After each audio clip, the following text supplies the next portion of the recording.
tujuan puasa itu. Maka kemarin dijelaskan kullu hasanatin, setiap kebaikan dibalas 10 sampai 700 semua kecuali puasa.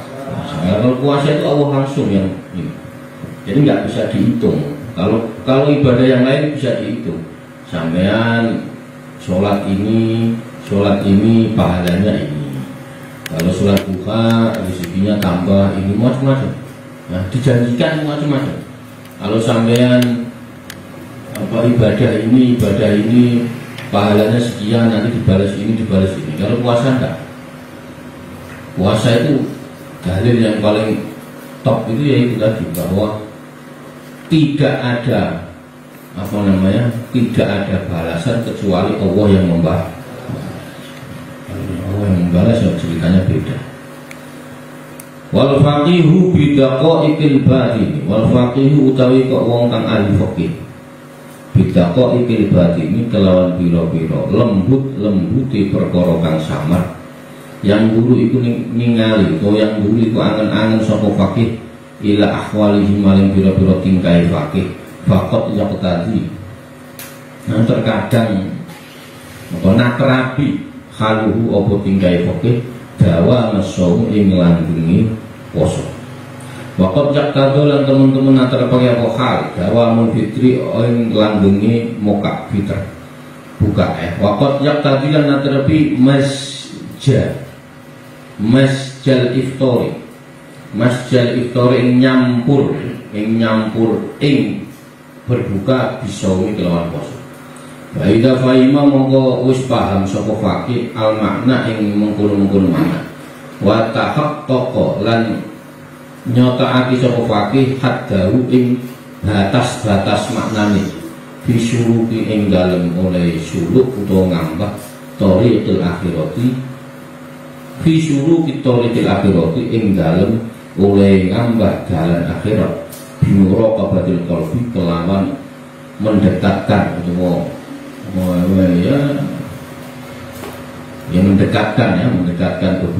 mendekatkan hati lam yahfakan ora samar alai ngene fakih sholahul qalbi opo bagus hati.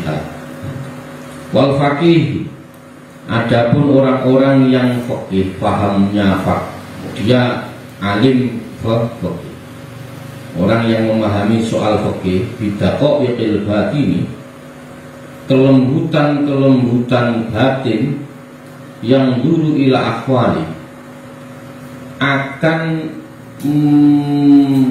melihat keadaan dirinya sendiri. Jadi orang-orang yang memahami ilmu fikih atau orang yang ahli fikih itu kelembutan batin akan melihat keadaan dirinya sendiri. Jadi nanti dikoreksi. Rata-rata orang fikih itu melihatnya adalah lihat dohir, nanti yang mengkoreksi adalah batinnya. Pokok yang tadi mengkotemun terkadang ngerapi. Maka ada kalanya keadaan khaluhu dawamuso, ada kalanya keadaan spiritual. Hal itu bermakna spiritual, jadi tingkah spiritual. Ya, ada kalanya keadaan spiritual dirinya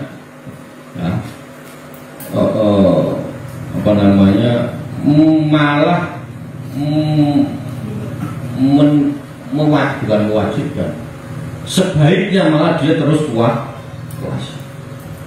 Jadi kalau dia sudah paham dia belajar fikih apa, dia akhirnya menjadi seorang yang fakih. Maka ketika dia puasa itu nanti batin-batinnya dia, kelembutan batinnya dia itu yang akan mengoreksi tingkah khaliahnya, tingkah yang nyata ini, itu dikoreksi oleh batinnya sendiri. Maka fakot yaktabi haluhu dawamuso. Ada kalanya keadaan spiritual dirinya ini menuntut, menuntut dia untuk malah terus puasa selama setahun. Tahu paham apa enggak semua. Jadi kok kemarin begini, orang itu kalau sudah punya ilmu, terus ilmunya itu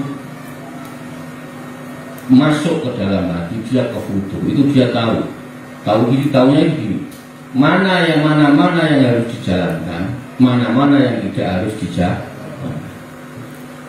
Kalau orang pinter saja banyak, tapi kadang dia nggak tahu mana yang harus dijalankan, mana yang tidak. Nah, kalau orang yang sudah kefutu, itu dia tahu mana yang harus dijalankan, mana yang tidak harus dikerjakan. Nah, itu bedanya. Kalau orang alim banyak, orang pinter, orang bisa ini banyak, tapi kira-kira dia yang mana yang mau dijalankan, dia tahu apa enggak? Nah, itu bedanya. Nah, maka dalam kondisi tertentu, seseorang yang faqih yang ketika daqaiqul batin yang dulu ila akhwali sudah bisa menilai, mengkoreksi tingkah nyatanya. Nah, itu malah dalam kondisi tertentu itu malah menuntut dia untuk puasa, selalu berpuasa. Waqad yaqtadi dawamul fitri, jadi selalu terus-menerus berpuasa atau dawam shaum, namanya dia itu dirinya sendiri menuntut untuk berpuasa bagi dirinya sendiri. Maka waqad yaqtadi dawamul fitri, di saat yang lain ya, di saat yang lainnya kondisi spiritualnya itu menuntut untuk terus tidak berpuasa. Tidak bisa ditiru, ya, semoga sampai dengerin ya. Dalam keadaan tertentu dia menuntut dirinya malah tidak boleh berpuasa. Nah, ini namanya yang kalau sudah orang faqih, memang urutannya jelas, jelas. Enggak kok terus tahu-tahu enggak jelas terus ini enggak. Itu urutannya jelas. Faqih, ketika dia sudah faqih, dia ini baru sampai ke sini. Waqad yaqtadi marjal iftari bisyaum. Nah, jadi kadang dalam kondisi tertentu dirinya itu menuntut untuk tidak berpuasa. Awamul iftar, dia harus tidak berpuasa terus. Waqad yaqtadi marjal iftari bisyaum. Nah, dalam kondisi keadaan yang lain, kadang menuntut untuk terkadang berpuasa, terkadang tidak berpuasa. Ini kalau sudah hakam, saya ulangi ya, kalau sudah hakam, fakihnya jalan, fakih ini sudah, nanti koreksi sendiri. Fa'idha fa'ima, mongko lamun wis paham sapa fakih al makna ing maknane al makna ing makna mengkono makna wa tahaqqaqa lan nyatakaken apa faqih khadda ya bener ya khaddahu apa khaddahu hum ya hu apa hum nyatakake sapa faqih khaddahu ing batas-batas makna. Maka jika seseorang telah memahami makna puasa, batas-batasnya puasa, fisuru itorikil akhir, dan perjuangannya fisuru dalam meniti jalan menuju akhirat bimuraqabatil qalbi, dengan melalui perhatian terhadap hati. Pokoknya intinya dia perhatian kepada hati. Terus lam yakhfa alaihi as-salatu qalbi. Posisi ini dia telah sampai pada titik hakikat. Posisi ini dia sudah sampai titik hakikat.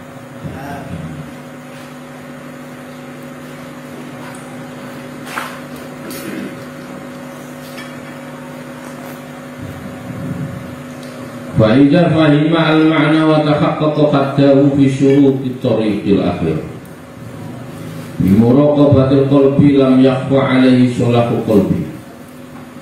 Posisi di sini hatinya sudah baik, sudah selamat, atau dalam istilah yang lain dengan qalbun salih.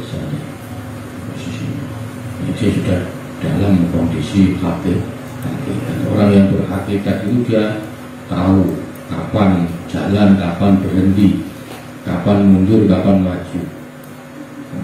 Karena apa namanya, perangkat yang ada di dalam dirinya, mau pikiran, mau ilmu, mau akal, mau hati, mau itu sudah jalan dengan sendirinya, jalan dengan sendiri. Nah itu posisi ini telah sampai pada titik walidzalika lan krana mengkono layu jibu ya ruya annahu ruya den riwayat ana utawa sing nabi kana iki ana sapa nabi yang sumu poso sapa nabi kata yukol sehingga diucapake la yufti wala yuftiru kata yukol la yasum wala yanamu kata yaqulu ya hak la yanamu kata yukol la yakum wa yakumu kata yukol la yanamu. Kanjeng Nabi itu pernah dalam posisi, beliau itu pernah dalam posisi itu selalu berpuasa, dalam posisi selalu, sampai dikatakan sahabat itu mengatakan beliau tak pernah tidak berpuasa terus. Tapi beliau juga pernah dalam posisi tidak pernah puasa, iftar buka terus. Susah ya. Jadi, nah ini terus beliau itu pernah apa ya, wayana mulan tidur, kata itu beliau itu pernah tidur kayak tidur terus. Nah itu nggak bisa ditiru, kamu itu tidur terus. Jadi beliau itu berpuasa sampai dianggap nggak pernah berbuka. Beliau itu pernah berbuka sampai dianggap tidak pernah puasa. Beliau itu pernah tidur sampai dikira nggak pernah ngomong, tidur terus. Jadi beliau itu pernah tidur sampai dikatakan beliau tidak pernah ngomong. Ya nggak pernah ikut macam-macam ya. Terus beliau itu layakumu yang kata yukumu, jadi sampai tidur ya, beribadah malam itu sampai kayak tidak ada istirahatnya. Beliau santai-santai kayak nggak pernah ibadah, itu sampai ada titik seperti itu. Jadi dalam kondisi spiritual itu kadang nggak bisa diteruskan ya begitu pokoknya. Ini nggak bisa ditiru belum saatnya. Makanya dalika bihasa bima yang kasifu lahu binurin nubuwah. Nah, ini yang perlu digarisbawahi. Garis bawahi adalah wakalan ono dalika amkunul al-madkur minal arba'at tadi. Di puasa kayak enggak buka-buka, kayak enggak puasa, tidur kayak enggak ngomong, ibadah kayak enggak pernah tidur. Bihasa bima yang kasifu. Bihasa bi iku kelawan milang-milang apa ma perkara yang kasifu kang wis dadi kebuka apa ma la kudunawi binurin nubuwati kelawan cahaya nubuwah. Nah, perilaku baginda Nabi yang seperti ini itu kenapa kok? Karena apa? Tersingkapnya cahaya kasef kenabian. Nah, min qiyami bi hukukil awqati, min qiyami saking jumeneng bi hukukil awqati kelawan pira-pira hak-hake pira-pira kok ini haknya ya, hak yang hak layak ya, hak yang apa yang layak dilakukan pada tiap-tiap waktu. Jadi ngerti gimana ya? Jadi cerita yang enak gini, contoh gini, sampean ziarah ke Wali Songo seumpama ini seumpama, sampean datang ke sana, wiridan, baca tahlil, baca itu, udah selesai. Ternyata siapa seumpama Susunan Gunung Jati semua, ternyata yang sampean ziarahi nggak ada di situ. Nah, sampean datang ke rumahnya orang, ternyata pas yang Anda datangi nggak ada. Pertanyaannya, sampean dapat kopi apa teh apa enggak? Enggak.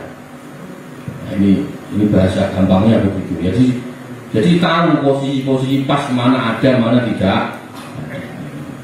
Nah, paham ya maksudnya? Jadi sampai ziarah kemana terus udah ziarah serius, ternyata yang jaga makom nggak ada. Ya contohnya begitu. Maka ada waktu-waktu yang memang Kanjeng Nabi itu tahu kapan dipanggil Allah, kapan mendekat kepada dan Allah harus itu tahu. Nah ini susah ini ya, pokoknya sampean nggak usah yang begini, pokoknya dengar ceritanya aja ya, dengar ceritanya kejauhan nanti malam. Takutnya terus diikutin, tidur nggak bangun-bangun. Oh ini sih repot. Bahaya kalau tidur nggak bangun-bangun. Nah, ini sudah, ini bentar lagi hakam ya. Maka apa namanya waktu zakar terus Kanjeng Nabi inilah memang haknya baginda Nabi Muhammad SAW. Ini sudah haknya beliau. Haknya beliau dapat mempunyai hak ini. Hak apa? Hak nubuwah. Hak binurin nubu yang tasifu lahu binurin nubu. Inilah hak kenabian. Hak kenabiannya beliau sudah. Tidak dia bukan. Tidak bisa ditiru. Nggak bisa jadi kalau sampai diri jadi nabi nanti bahaya, nggak boleh ditiru. Bisa didengar sering, nah sampai mau niru gimana mau niru nggak bisa. Niru yang ada aja nggak bisa, apalagi ini. Nah ini kita hanya intinya di sini apa, bahwa baginda Nabi itu punya apa namanya, pengakuan, punya legacy, punya apa ya, bahwa beliau itu ya memang kekasihnya Allah. Itu yang perlu ditancapkan di hati. Nah, apa namanya, dari beberapa hati itu kalau dapat percikan-percikan cahaya itu hatinya hidup. Nah pertanyaannya sumber cahayanya di mana? Nah itu maka perlu dicari. Nah sumber cahayanya itu baginda Nabi Muhammad SAW. Nah cuma pertanyaannya ini sampai mencapai cahaya itu. Bisa sampai, bisa nggak sampai. Maka cara yang termudah biar bisa sampai mencapai cahaya itu, maka lewat percikan-percikan cahaya itu. Apa Gus? Ulama, kiai, itu. Sampai ini tahu-tahu bangun tidur melihat matahari Pak, merem, nggak kuat. Mata kita nggak kuat. Maka butuh latihan, neon, lampu, gitu. Nah, maka percikan-percikan ini sudah ada, sudah percikan-percikan cahaya ini sudah ada. Maka lewat itu kita lewat wasilahnya itu ulama ini. Nah baru kalau sudah memang pantas ketemu, ya sudah ketemu sumber cahayanya. Maksudnya disampaikan mencintai baginda Nabi baik-baik dan wajib. Tetapi mencintai dengan cara yang baik itu lebih baik. Nah, banyak sekarang sholawatan baik-baik, mencintai baik. Tapi lebih baiknya lagi sampai sholawatan pakai baju yang bersih, pakai baju yang wangi, pakai baju yang ini, bakar buhun, itu pasti lebih dicintai. Wong sama-sama cinta, ya. Saya ulangi lagi, sama-sama cinta. Lugus, kan itu tergantung hatinya. Sama-sama tidak tahu hatinya cinta apa enggak kok. Mau ngomong hati.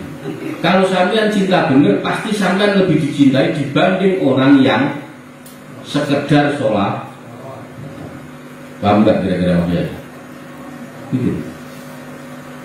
Allah itu senang orang, ada manusia, ada hambanya yang mengingatnya. Iya, pasti semuanya. Tetapi Allah lebih mencintai hambanya yang mengingatnya dengan cara yang baik. Wudhu dulu, sholat sunnah 2 rakaat dulu. Itu pasti lebih dicintai dibanding yang. Nah itu pentingnya ilmu, paham nggak dia? Gitu. Sama orang mencintai sama. Dikron saingan ngerebut orang cewek satu. Sama ini dua laki-laki, yang satu dikron, yang satu gopur. Selama yang gopur nggak pernah mandi, yang gopur nggak ada. Ini pasti ada, pasti perempuan itu akan menilai sama. Walaupun cintanya sama, berat cintanya sama. Nah, kecuali cintanya beratnya sudah berbeda. Dan kita tidak tahu hatinya yang mana. Yang bisa menilai kan hanya baginda Nabi Muhammad SAW. Ini pantas apa enggak? Apakah dia ini sudah sampai di makom mahabbah apa enggak kan gitu? Wakil zakarong teman-teman nutur soal ulama aywala ngarap jento nyolaki soal wong banyak iftar ing dalam antara muka aksara ing dalam mongso kang luwih akeh min arbaati ayamin saking papat pira-pira dina takdiron karena ngira-ngiraaken binau biyaumil aidi kelawan dina riya wa ayyun tasyrik lan din tasyrik. Wa dzakarulan padha nutur sapa ulama anna dzalika yuqassi qalba. Wa dzakarulan nutur sapa ulama an dzalika arep ento mengkono-mengkono aksar min arba'ati ayyam yuqassi apa namanya mengeraskan qalba ing hati wa yulidu ya wa yulidu lan nglahirke apa dalik rodi al-adati ing kebiasaan menumbuhkan kebiasaan buruk wa yaftahu lan buka dalik abwa syahwati ing pira-pira lawangi syahwat membuka pintu syahwat wala umri lan umri itu gini umri itu bahasa Arab faktanya ini faktanya memang demikian faktanya memang demikian. Dua utawi kang hak kadalika iku ngurma dakar ulama fi haqqi aksaril khalqi ing dalem hak-hake oleh ake makhluk la siyama apa maneh barang la siyama apa maneh barang makan man utawi wong ya kulo kang mangan sapa man fi yaumil lawaya ing dalem sedina wala nasuni marotani kelawan ro'am tak jelaskan. Waqad dakar para ulama wakot kariha ya. Para ulama memakruhkan ya, memakruhkan aywala bainal iftar. Para ulama itu memakruhkan tidak berpuasa lebih dari 4 hari. Posisinya ya.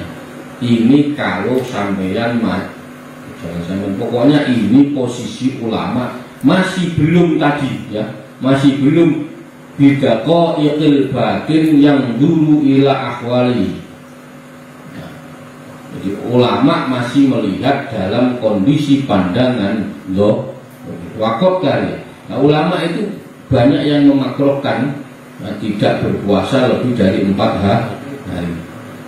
Jadi jangan puasa lebih dari 4 hari. Dengan apa? Pertimbangannya apa? Karena ada hari Id dan hari-hari Tasyrik. Wa dzakara anna dzalika yaksi al-qalbi, ya gitu ya. Para ulama mengatakan, para ulama mengatakan hal semacam ini dapat yuqassi, dapat mengeraskan hati. Terus wayulidu rodi al-agad, bisa menumbuhkan kebiasaan yang buruk, bisa menumbuhkan kebiasaan yang buruk. Wayaftahul abwa syahwat, dan bisa membuka pintu. Ya kenyataannya begini, kenyataannya ini kenyataan orang yang berpuasa sampai itu ya. Menurut analisa para fuqaha yang belum bidako ikil batin yang dulu ila akhwali, itu ya. Pokoknya itulah, paham tidak paham. Wala umri huwa kadzalika fi haqqil asaril khalqi. Maka saya ulangi lagi, ini dapat mengeraskan hati, menumbuhkan kebiasaan buruk, serta wayaftahu, serta membuka pintu-pintu syahwat. Wala umri, faktanya demikian, faktanya waktu itu ya. Jadi orang itu kalau puasa terus itu malah syahwatnya malah gede, malah begitu malah. Dan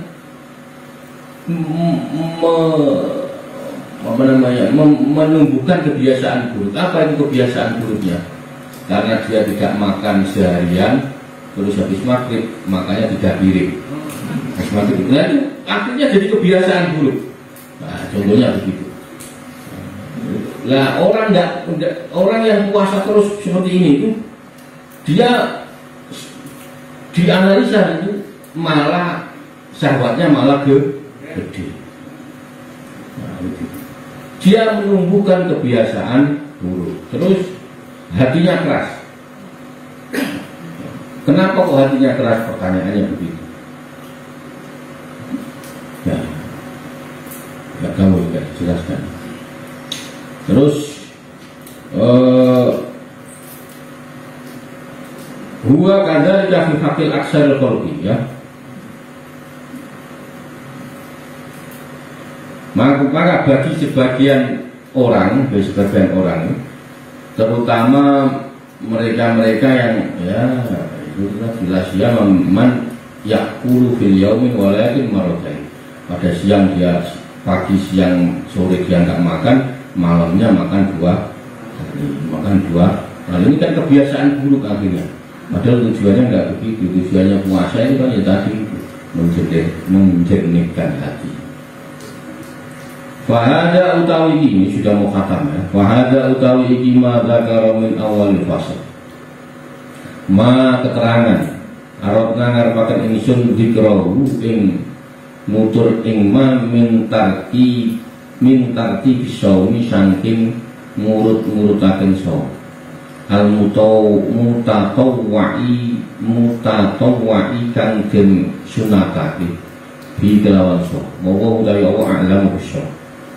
Maka bahada ma'arotnya inilah, dengan ini demikianlah bilahnya tata cara puasa sunnah.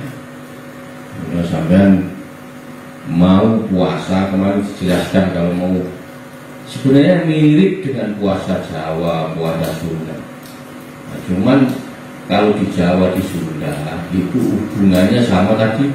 Kalau puasa ini nanti kamu begini ya gitu. Ini puasa tanggal 13 pas malam Kliwon sampai begini ya itu. Kalau ada puasa ini nanti kamu bisa terbang ya gitu. Kalau pas malam bulan purnama sampai yang jadi zombie. Itu loh iya. Imam Ghazali istimewa. Nah cuman orang Jawa, orang Sunda punya itu istimewa sama. Nah cuman memang mungkin saja kesenangan orang Sunda, orang Jawa itu lagi seneng-senengnya ya begitu. Pengennya terbang, pengennya jalan itu ya, maka dipancing dengan yang seperti itu. Maka kayak contoh apa kemarin kalau Sunda namanya puasa apa? Wedal. Puasa wedal, kalau di Jawa namanya puasa weton. Anda lahir hari Senin, Kamis, hari Senin Kliwon, ya berarti pas Senin Kliwon puasa. Anda malam Jumat Kliwon lahir puasa. Ada nanti di hadis juga dijelaskan. Nah sekarang semuanya ada. Nah cuman kalau di Jawa, di Sunda, cara orang biar mau berpuasa diiming-imingi seperti itu. Nanti kalau kamu puasa bisa terbang. Kalau sampai puasa nanti sampai lapar ya pasti puasa ya. Itu contohnya begitu. Nah ini dikupas tuntas oleh Imam Ghazali. Dan ini syarahnya kitab ini, yang ini ya khusus yang puasa. Itu karangannya Izzuddin bin Abdussalam, Syekh Izzuddin itu menyarai kitab ini. Sebenarnya saya mau baca tapi sudah ya, takutnya tidak selesai. Ada kitabnya, syarahnya kitab ini. Itu kalau ini asrarus shaum, kalau itu tujuan shaum, ini sama. Terus ma'arada wallahu alam bisawab, hanya Allah Subhanahu wa taala bisawab, perkara yang tahu yang benar hanya Allah Subhanahu wa taala. Taman sudah hakam, sudah sempurna. Kitab Asrarul Shaum, apa kitab yang menerangkan rahasia-rahasia puasa. Alhamdulillahi bijami'i muhamidi mahamidi kulliha ma'alimna. Alhamdulillah, segala puji hanya milik Allah Subhanahu wa ta'ala. Segala puji hanya milik Allah Subhanahu wa ta'ala bijami'i mahamidi, dengan keseluruhan puji-pujian kepada Allah. Kulliha ya mahamid ma'alimna. Kitab Asrarus Shaum ini, ya, kitab Asrarus Shaum ini sudah selesai, sudah. Semoga segala puji hanya milik Allah Subhanahu wa ta'ala dengan mahamid, dengan keseluruhan pujian. Saya sering ngaji ya, biasanya pasti begini, alhamdulillah utawi segabehane puji iku lillahi kagungane. Maksudnya gimana Pak? Segala puji bagi Allah itu, kita itu tidak pantas untuk dipuji. Yang paling pantas untuk dipuji hanya Allah. Maka ketika ada orang memuji seseorang, hakikatnya dia memuji. Contoh, tamsil ganteng, itu ada batasnya. Gantengnya ada batasnya. Nanti umur 70 tahun, 80 tahun sudah nggak ganteng lagi. Ada orang baik, ada batasnya. Nanti 70-80 mati ya sudah nggak baik. Maka hakikatnya semua kebaikan, semua pujian itu hanya milik Allah. Keseluruhan itu hanya milik. Segala puji dengan segala puji-pujiannya yang kita tahu dan pujian-pujian yang kita tidak tahu.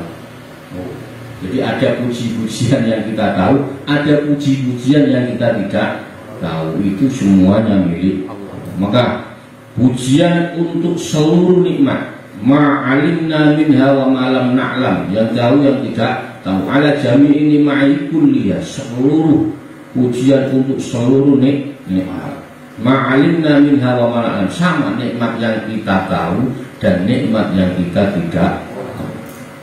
Sampean pasti punya nikmat yang sampean sendiri nggak tahu kalau itu nikmat. Selama ini sampean itu yang sampean tahu nikmat itu yang sampean tahu saja. Ada nikmat yang sampean pasti nggak tahu, pasti nggak mungkin enggak. Sampean semua nikmat punya mata, ya tahu, tapi ada nikmat yang kamu nggak tahu, nikmat yang kamu tidak tahu. Nah, seluruh nikmat itu ada yang kita tahu, ada juga yang kita tidak tahu. Nah, itu pemberian dari Allah Subhanahu wa ta'ala. Wassallallahu ala sayyidina Muhammadin wa ala alihi wa sallam wa karrama wa ala kulli abdin mustafa min ahli al-ardi was sama.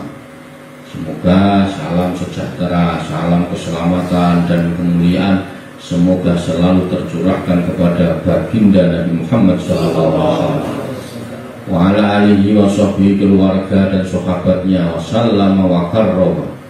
Di semua sahabat ini yang dimuliakan ya semuanya ya.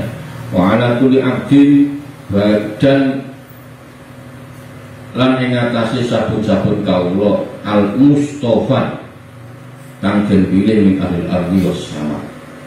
Jadi begitu pula untuk semua hamba atau hamba-hamba ini yang terpilih ada di bumi dan di ada kalau di sini di sana wahab ini.